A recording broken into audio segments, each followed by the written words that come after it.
இறைவனுக்குள் எனக்கு அன்பானவர்களே, உங்களை ஆண்டவருடைய திருப்பெயரிலே வாழ்த்தி ஆசீர்வதிக்கிறேன்.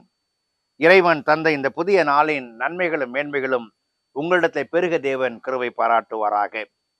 தியானத்திற்காக ஒரு வசனத்தை வைக்கிறேன். அது எபேசியருக்கு எழுதின கடிதம் 5ஆம் அதிகாரம் 2வது வசனம்.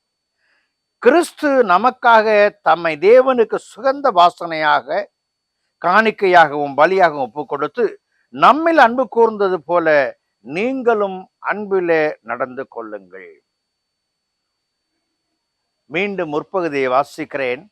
கிறிஸ்து நமக்காக தம்மை தேவனுக்கு சுகந்த வாசனையான காணிக்கையாகவும், என் ஆண்டவர் நமக்காக தம்மை வாசனையான பலியாக அவர் ஒப்பு கொடுத்திருக்கிறார்.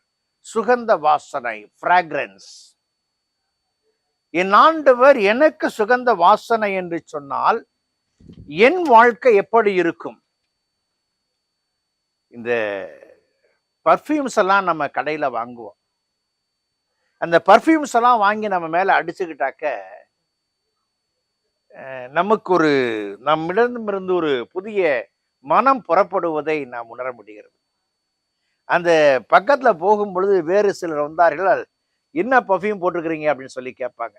அந்த அளவு நம்மிடத்திலிருந்து மனம் பரப்புகிற ஒன்றாய் காணப்படும். இன்றைக்கு ஆண்டவராகிய கிறிஸ்து நமக்காக தம்மை நறுமணமாக அர்ப்பணித்திருக்கிறார். He sacrificed his life in order to give the fragrance from us.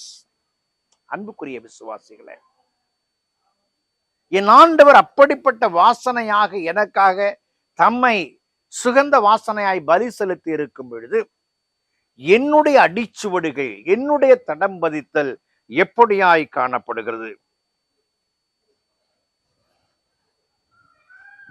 என்னுடைய வாழ்க்கையிலே குறைவற்ற நிலை உலகத்திலிருந்து என் உள்ளத்திலிருந்து புறப்பட வேண்டும். அப்படி புறப்படும் பொழுதுதான் நான் என் ஆண்டவரால் தெரிந்து கொள்ளப்பட்டவன் என்பதை வெளிக்காட்ட முடியும். சில மக்களின் வாயிலிருந்து புறப்படுகிற வார்த்தைகள் நறுமணம் அல்ல, வேறு மனத்தை கொண்டு வரும். சிலருடைய செயல்கள் நறுமணத்தை அல்ல, வேறு மனத்தை கொண்டு வரும். என் செயல்கள் எப்படியாய் காணப்படுகின்றன?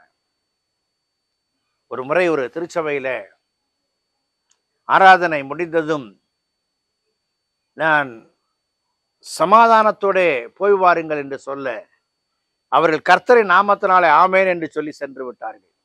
ஆனால் வெளியே சென்றதும் 2 பேருக்கு சண்டை. ஒருவர் இடத்துல வந்து கேட்டார், ஐயா, நீங்கள் என்ன வார்த்தையை சொன்னீர்கள்? சமாதானத்தோடு போய் வாருங்கள் என்று சொன்னீர்களா, அல்லது சண்டையோடு போய் வாருங்கள் என்று சொன்னீர்களா என்று சொல்லி. அன்புக்குரிய விசுவாசிகளே, நம்முடைய வாயின் வார்த்தையும் நம்முடைய வாழ்க்கையின் செயல்பாடும் இறைவனுக்கேற்ற மனம் பரப்புகிற ஒன்றாக அது காணப்பட வேண்டும்.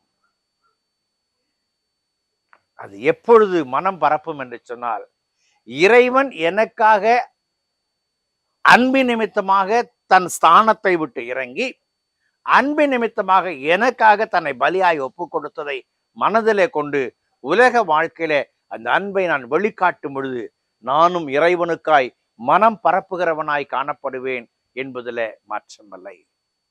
நான் எப்படிப்பட்ட மனம் பரப்புகிற வாழ்க்கை உடையவனாய் இருக்கிறேன் என்று சொல்லி ஒரு நிமிஷம் இறைவன் தந்த சுகந்த வாசனையை நான் புரிந்து கொள்வேன் என்று சொன்னால் நானும் அந்த சுகந்த வாசனையை பிரதிபலிப்பேன்.